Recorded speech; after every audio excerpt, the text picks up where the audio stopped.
300 hombres se enfrentaron a 1.000.000. Un rey alcanzó la inmortalidad. Pero hay algo que no te cuentan. El héroe de Termopolio fue también el ejecutor del sistema de asesinatos estatales más brutal de la historia. Y los 300 no fueron los únicos que murieron bajo sus órdenes.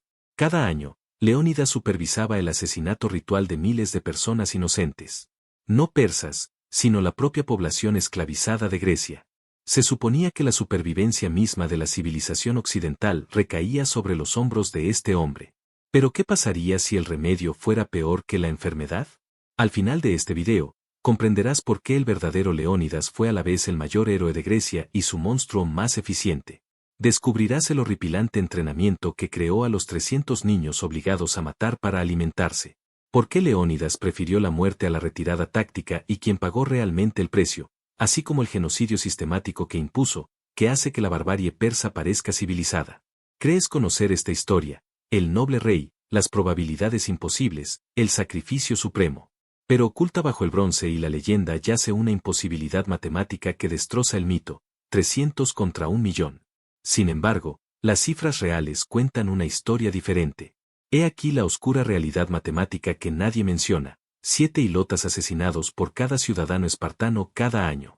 Eso no es guerra. Es exterminio sistemático.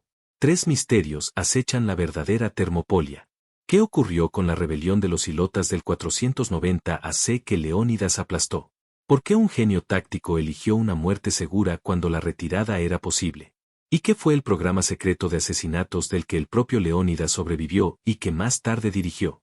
Para comprender cómo un hombre pudo ser a la vez salvador y monstruo, debemos remontarnos a una sangrienta noche de diciembre del 490 AC. Esparta no era solo una ciudad-estado. Era un campo de prisioneros disfrazado de civilización. Para el 490 a.C., cuando comienza nuestra historia, esta maquinaria militar funcionaba con una ecuación simple y aterradora: dominio absoluto mediante la brutalidad absoluta. Pero esto es lo que la historia no cuenta. El mayor enemigo de Esparta no era Persia, sino los 250.000 seres humanos que mantenían esclavizados. Conozcan a los protagonistas de esta tragedia. Leónidas, cuyo nombre significa hijo de león, no nació para ser rey. Era el tercer hijo, el segundo en la línea de sucesión, endurecido por una infancia que habría doblegado a la mayoría de los adultos. Su medio hermano, Cleomanes, el rey loco, cuya misteriosa muerte allanaría el camino al poder para Leónidas. Y Gorgo, sobrina y esposa de Leónidas. Sí, leyeron bien, la única mujer en Esparta con derecho a hablar en la asamblea, forjada con la misma fortaleza que su esposo. La cifra es asombrosa: 7 hilotas por cada ciudadano espartano. No eran cautivas extranjeras, sino griegas, descendientes de los habitantes originales, reducidas a la esclavitud agrícola. Cada otoño, Esparta declaraba la guerra a su propia población. No una guerra metafórica, sino una guerra legal. Esto significaba que cualquier espartano podía matar a cualquier miembro de la realeza sin consecuencias. Lo llamaban mantener el orden. Nosotros lo llamamos terrorismo de Estado. Escuchen con atención. Casi se puede oír el bronce contra el bronce mientras analizamos la estructura de poder de Esparta. Dos reis governaban simultaneamente. Un sistema diseñado para prevenir la tiranía que, en cambio, creó el doble de opresión. 5 ancianos, elegidos anualmente, ostentaban el verdadero poder. Los Gerusia, 28 ancianos mayores de 60 años, decidían quién vivía y quién moría. Y, como nexo de unión, el Aoge, el sistema de entrenamiento que convertía a los niños en armas.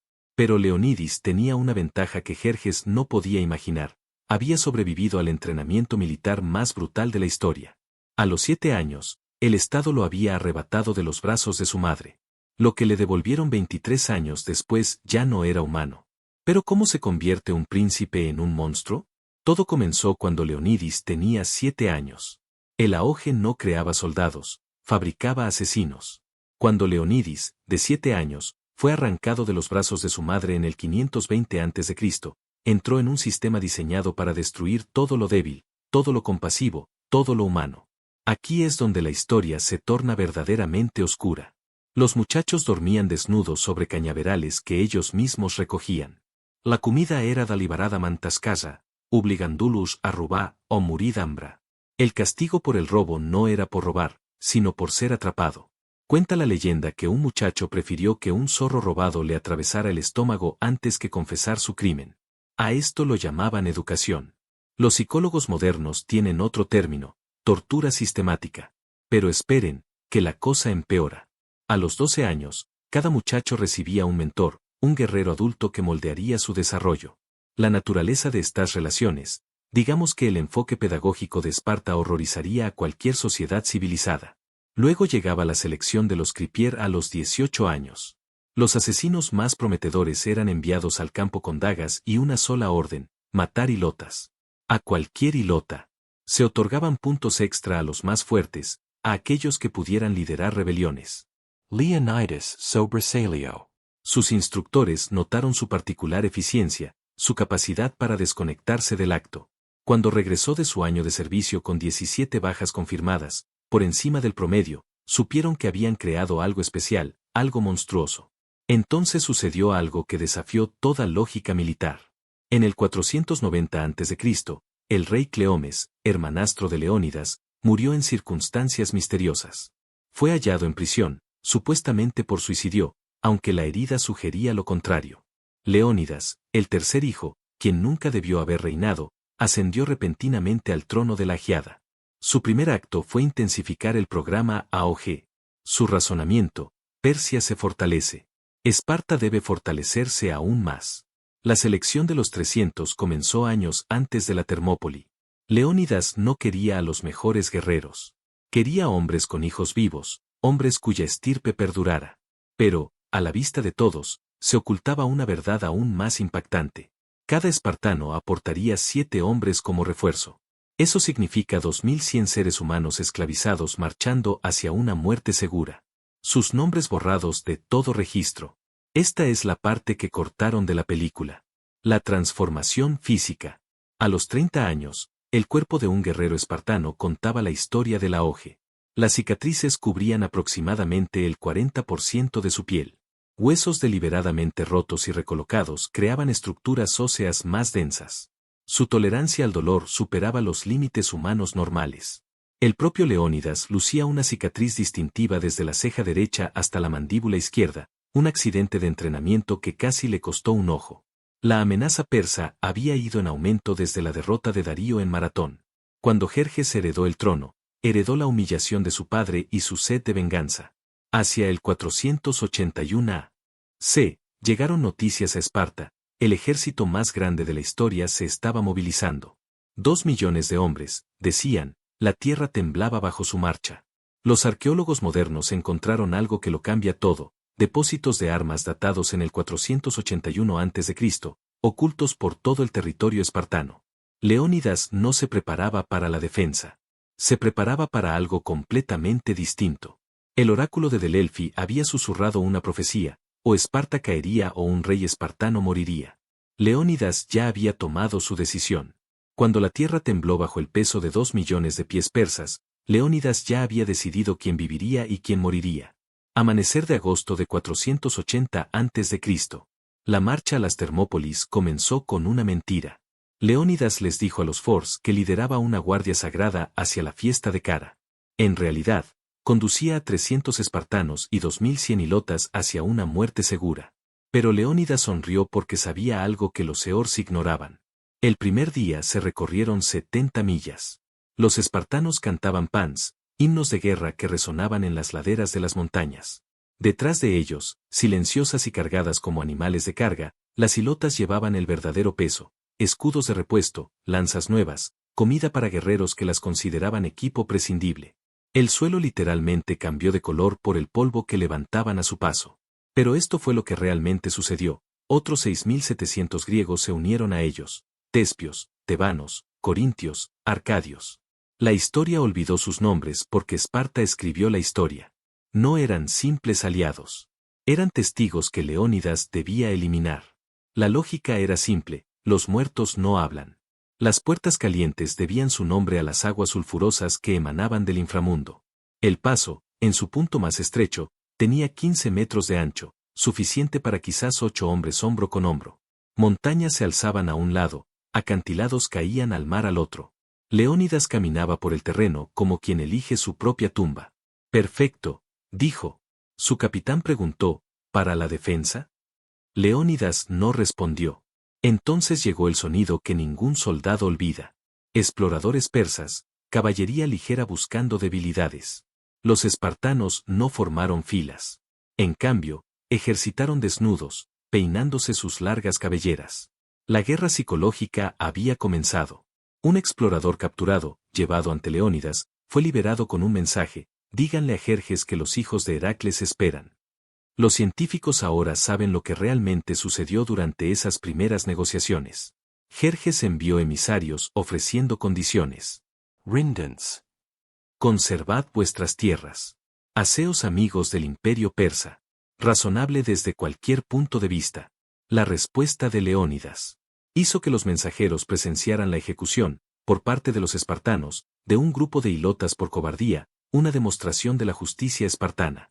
El mensaje era claro: no somos hombres razonables. El consejo de guerra de esa noche reveló fisuras en la alianza griega. Los focios querían defender el camino de montaña. Los arcadios sugirieron apoyo naval, pero Leónidas ya había posicionado a sus espartanos en el punto más estrecho, reclamando el honor del primer contacto.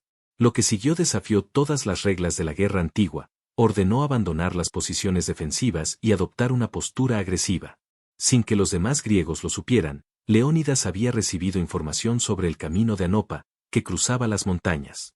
Un lugareño llamado Efaltis ya se había puesto en contacto, ofreciéndose a guiar a los persas por el paso a cambio de oro. Pero un momento, la evidencia arqueológica sugiere que Leónidas conocía este camino secreto desde el principio. Se han encontrado mojones de piedra, claramente espartanos, a lo largo de la ruta. La traición se anticipaba, quizá incluso se fomentaba. El olor, por sí solo, enloquecía a los hombres. 10.000 caballos persas, 200.000 hombres, las aguas termales de azufre, el mar. Al caer la noche del segundo día, las fuerzas aliadas griegas sumaban exactamente 7.000 hombres contra ellos. Las estimaciones conservadoras sitúan las fuerzas persas en 200.000. No los míticos millones. Aún así, una desventaja casi imposible. Pero Leónidas tenía un as bajo la manga. Esa noche reunió a sus 300 hombres. Dice uno. Bueno, les dijo, porque esta noche cenaremos en el Hades. Pero a su contingente de heletos les dio órdenes distintas. Órdenes que horrorizarían a los expertos en ética militar modernos. Debían contener las alas, absorber la lluvia de flechas, ganar tiempo con sus cuerpos. Ningún cronista registró sus nombres. Los tespios, los 700, se ofrecieron voluntarios para quedarse. Su comandante, Demófilo, era increíblemente valiente o increíblemente ingenuo. Desconocía el protocolo final de Leónidas, el que garantizaría que ningún testigo aliado sobreviviera. Entonces Leónidas hizo algo impensable. Despidió al resto de las fuerzas griegas. Díganles que Esparta resistió, ordenó. Pensaron que era misericordia. En realidad, fue un asesinato premeditado. Al amanecer del tercer día, Leónidas se encontraba con 300 espartanos, 700 tespios, 400 teanos retenidos contra su voluntad por sospechas de simpatizar con los persas y 2.100 hilotas. Aproximadamente 3.500 hombres contra un ejército que oscurecía el horizonte. La cifra real les helará la sangre, no por su magnitud, sino por la precisión con la que Leónidas había calculado quienes morirían. Llegó la mañana en que el propio Jerjes avanzó a caballo, y todo cambió. A las 5:47 del primer día, el tañido de las campanas de bronce de los cascos anunció el comienzo. Jerjes había enviado primero a sus tropas medas, fuerzas prescindibles, para poner a prueba la determinación espartana. Lo que sucedió después atormentaría a los soldados persas durante generaciones. La falanca se movía como un solo organismo, las lanzas creando un muro de muerte a 2,4 metros más allá del muro de escudos. En 15 minutos, 500 medos yacían moribundos en el polvo. El sistema de rotación espartano era una genialidad mecánica. Cada 15 minutos, nuevos guerreros rotaban al frente. Pero observemos con atención. Las hilotas arrastraban a los heridos, protegían los flancos y morían a montones. Por cada espartano caído, perecían 7 hilotas. El suelo se convirtió en lodo, pero no por la lluvia. Entonces ocurrió algo extraordinario. Los espartanos comenzaron su danza de la muerte. Los persas, aparentemente en retirada desordenada, atrajeron a las fuerzas persas al estrecho paso. Luego, a una señal, giraron con la precisión de un desfile militar. Las lanzas encontraron huecos en las armaduras persas con precisión quirúrgica. El embudo se convirtió en un cementerio. Los cuerpos persas se amontonaron formando barreras. Jerjes observaba desde su trono dorado cómo sus medos se desmoronaban. Era el momento de los profesionales. Entraron los inmortales. 10.000 de los mejores de Persia, jamás derrotados. Sus armaduras de escamas brillaban como piel de serpiente. Su sola reputación había conquistado ciudades. Pero los inmortales jamás se habían enfrentado a los graduados del agogo. He aquí la parte que ningún historiador quiere admitir: no era el valor lo que hacía superiores a los espartanos, sino su programación. Mientras que los persas luchaban por sobrevivir, a los espartanos se les enseñaba a morir. La fragata avanzaba, una mole de bronce que arrasaba con todo a su paso. Las lanzas se rompían, reemplazadas al instante por hilotas. Cuando los escudos se astillaban, aparecían otros nuevos. El sistema de apoyo era invisible, pero esencial. Matar se volvió mecánico: estocada, giro, retirada. Un paso adelante sobre el cadáver. Repetir. Las flechas persas caían como lluvia. Los testigos hablaban del oscurecimiento del cielo. Dionequis, un oficial espartano, pronunció su legendaria frase: bien. Entonces tendremos nuestra batalla a la sombra. Pero tras la bravuconería se escondía el cálculo. Cada espartano solo llevaba lo que podía usar. Cada hilota llevaba repuestos para todo. Al mediodía, las bajas persas ascendían a casi 2.000. Las bajas espartanas fueron inferiores a 50, aunque las de los hilotas ya superaban las 200. La estrechez del paso neutralizó la superioridad numérica persa. Oleadas de atacantes se comprimieron en un campo de batalla de apenas 15 metros de ancho. Por el momento, la lógica favorecía a los defensores. Pero Jerjes contaba con algo más que superioridad numérica. Bajo el intenso sol de la tarde, desplegó una guerra psicológica. Los músicos tocaban para agotar la mente. El incienso ardía para enmascarar el hedor a muerte. Tropas frescas entraban continuamente mientras los mismos espartanos mantenían la línea. Aquí fue donde los criterios de selección de Leónidas demostraron su genialidad. Estos hombres se habían entrenado juntos desde la infancia. Podían luchar a ciegas, sabiendo exactamente dónde se encontraba cada uno de sus compañeros. La noche no trajo alivio. Los persas intentaron infiltrarse, enviando tropas sicias a través de la oscuridad. Los espartanos estaban preparados. Habían cubierto su bronce con barro para evitar reflejos y apostado centenas de hilotas como trampas. Lo que siguió no fue una batalla, sino una carnicería. Los guerreros nocturnos persas, élite por derecho propio, murieron en la oscuridad, abatidos por hombres que se habían entrenado con los ojos vendados desde los 10 años. El segundo día amaneció en una casa de carbón. Las estimaciones conservadoras sitúan las bajas persas del primer día en 5.000. El mito habla de 20.000, pero incluso 5.000 cadáveres en aquel estrecho espacio supusieron una pesadilla logística. Los persas no podían recuperar a sus muertos sin entrar en la zona de la muerte. Las enfermedades amenazaban y la moral se desplomó.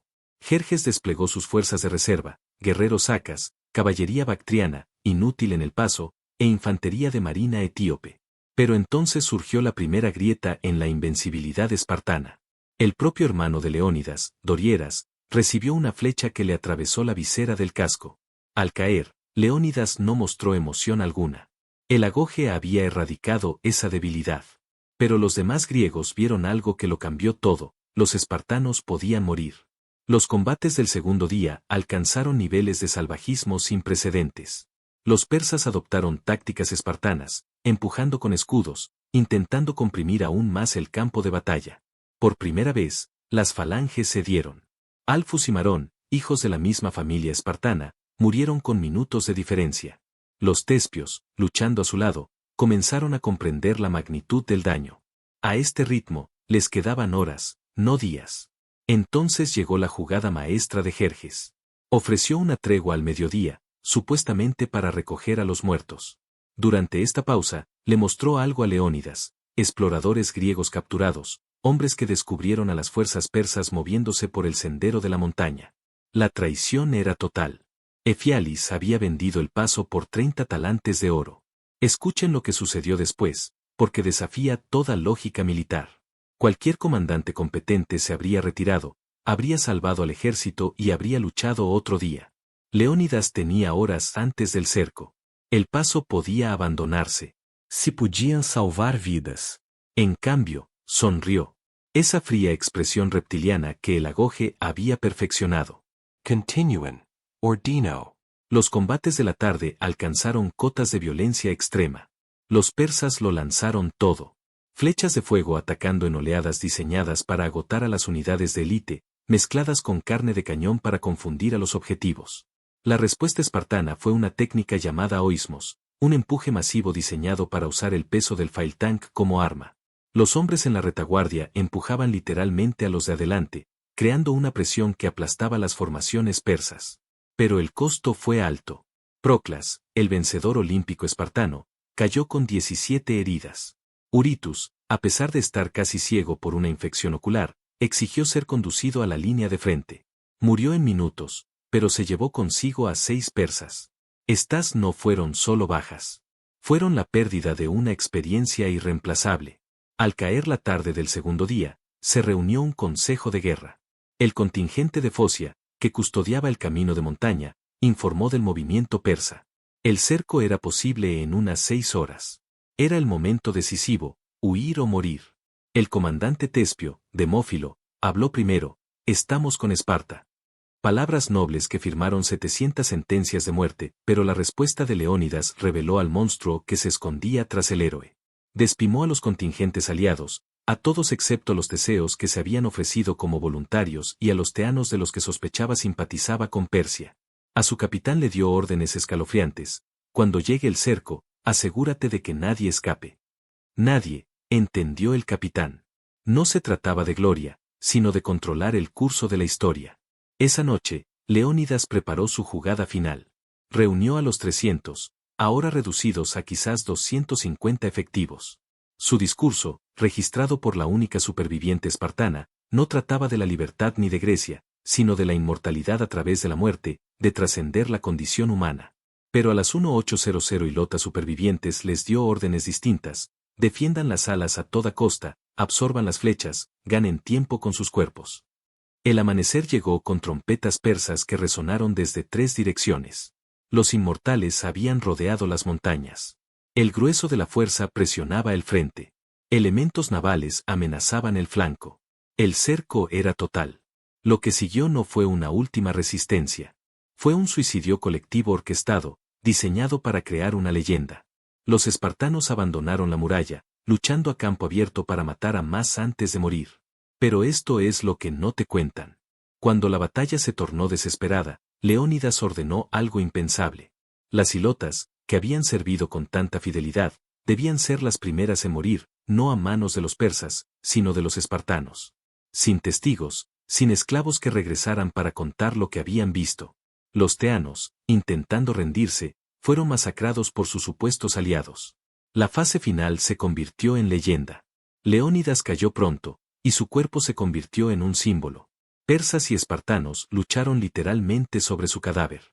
Cuando las lanzas se rompían, luchaban con espadas.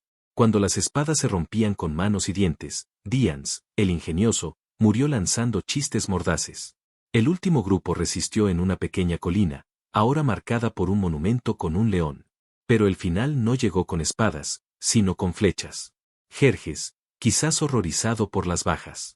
Estimaciones modernas sugieren que 20.000 persas murieron por 4.000 griegos. Leónidas ordenó a sus arqueros que los remataran. El cielo se oscureció por completo. Las flechas cayeron tan densamente que los cuerpos parecían alfileteros. El último espartano en pie, de nombre desconocido, fue hallado con más de 40 flechas clavadas en su escudo, aún erguido en la muerte. Al caer, atravesado por 20 flechas, Leónidas sonrió, pues la muerte era solo el comienzo de su plan. La resistencia final, analizada minuto a minuto, revela el verdadero horror. 6:15 de la mañana, cierre completo. 6:45 de la mañana, Leónidas ordena avanzar hacia terreno abierto. 7:30 a.m. Leonidas CAE. Comienza la lucha por su cuerpo. 8 a.m. Los espartanos supervivientes se reagrupan en la colina. 8:30 a.m. Comienza la lluvia de flechas. 8:47 de la mañana, último movimiento registrado. En 2 horas y 32 minutos, murieron 3.500 griegos. Pero las cifras ocultan verdades más oscuras. Inmediatamente después de la batalla, Jerjes ordenó un recuento de los muertos. Entre 15.000 y 20.000 persas, incluidos 2 de los hermanos de Jerjes. Approximatamente 4.000 griegos. Pero las proporciones revelan la verdadera historia. De 300 espartanos, murieron 298. 2 habían sido enviados como mensajeros. De 700 tespios, ninguno sobrevivió. De 400 teanos, ninguno sobrevivió. De 2.100 hilotas, aquí es donde los registros guardan un silencio sospechoso. Lo que ocurrió con el cuerpo de Leónidas viola todas las reglas de la guerra antigua. Jerjes, enfurecido por sus pérdidas, ordenó que lo crucificaran y decapitaran, un sacrilegio tanto para los griegos como para los persas. Pero la mutilación cumplió el propósito de Leónidas, transformó una derrota militar en un martirio. El rey decapitado se volvió más poderoso que el rey vivo. Pero un momento, 2 espartanos sobrevivieron, y su destino revela la verdadera naturaleza de Esparta. Aristómus, enviado lejos por una infección ocular, regresó a Esparta avergonzado.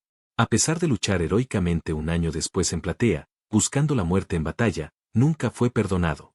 Pantitas, enviado como mensajero, se ahorcó antes que enfrentar el desprecio espartano. Sobrevivir era el único pecado imperdonable. Las consecuencias políticas inmediatas fueron un cálculo disfrazado de dolor. Los 700 tespios que murieron. Su ciudad-estado era demasiado pequeña para refutar la versión de Esparta. Los 400 teanos tachados de traidores que intentaron rendirse, con su reputación destruida. Los miles de griegos que habían luchado antes, borrados de la historia. Pero los 2100 hilotas, simplemente desaparecieron de la historia, tal como Leónidas lo había planeado. He aquí algo que lo cambia todo, la evidencia arqueológica del campo de batalla. Se encontraron fosas comunes, sí, pero separadas por clase, incluso después de la muerte. Los restos espartanos, identificados por su bronce, fueron enterrados con honores. Pero a su alrededor, en fosas sin marcar, yacían miles de esqueletos con señales de violencia, no todas causadas por armas persas. Algunas heridas coincidían con los patrones de las lanzas espartanas. El asesinato de testigos había sido exhaustivo. El encubrimiento comenzó de inmediato. Los supervivientes espartanos, los mensajeros enviados antes de la batalla final, difundieron una narrativa cuidadosamente elaborada, 300 espartanos contra 1.000.000 de persas. Ni una sola mención a los aliados hasta que se les presionó. Ni una sola mención a los hilotas. La historia se propagó más rápido de lo que la verdad pudo alcanzarla. Para cuando llegaron los relatos fidedignos, el mito había reemplazado a la memoria. Pero el mayor engaño de la Termopolio no tenía que ver con las cifras, sino con la verdadera naturaleza de Leónidas. En Esparta, su muerte no provocó duelo, sino una intensificación de la violencia. El auge se volvió más cruel. Los asesinatos en las criptas aumentaron. La población de hilotas, al escuchar los rumores sobre la Termopolio, se inquietó. La respuesta de Esparta, más sangre, más control, más monumentos a sus gloriosos muertos. La reacción de la ciudad-estado griega fue exactamente la que Leónidas había calculado. Su muerte se convirtió en un grito de guerra, uniendo a los griegos divididos contra Persia. En menos de un año, las fuerzas griegas aplastarían a Jerjes en Salamo y Platea. El sacrificio había funcionado. No el sacrificio de los 300, sino el de los 4000. Y a ninguno de ellos se le preguntó si quería ser mártir. Los análisis forenses modernos revelan verdades aún más incómodas.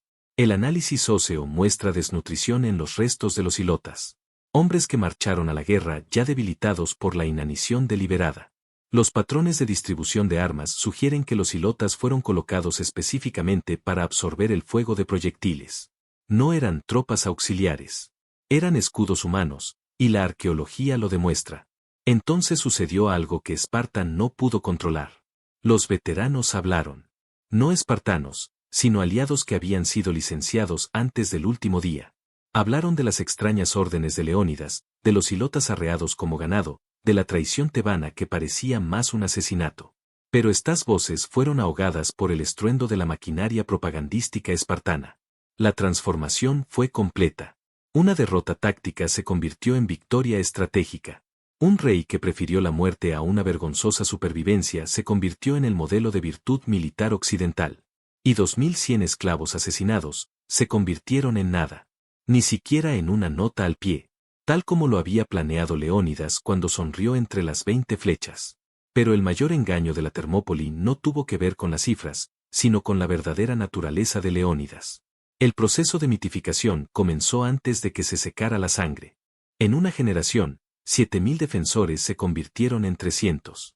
Los griegos aliados desaparecieron de la memoria. Las hilotas jamás existieron en la versión oficial. Heródoto, escribiendo apenas 50 años después, ya relataba la leyenda por encima de los hechos. Para cuando Plutarco escribió, la Termópoli se había convertido en pura propaganda, una historia sobre la libertad defendida por la sociedad menos libre de la historia.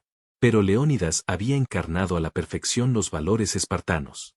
Esta era una sociedad que institucionalizaba el abuso infantil, que asesinaba anualmente a su población esclavizada, que consideraba la compasión como debilidad. La era que creó a Leónidas creó monstruos deliberadamente. La evidencia arqueológica moderna de los yacimientos espartanos revela fosas comunes, huesos de niños con signos de traumatismos fatales, confirmación de antiguos rumores sobre el abandono de bebés con defectos. Consideremos qué celebramos cuando honramos a los 300.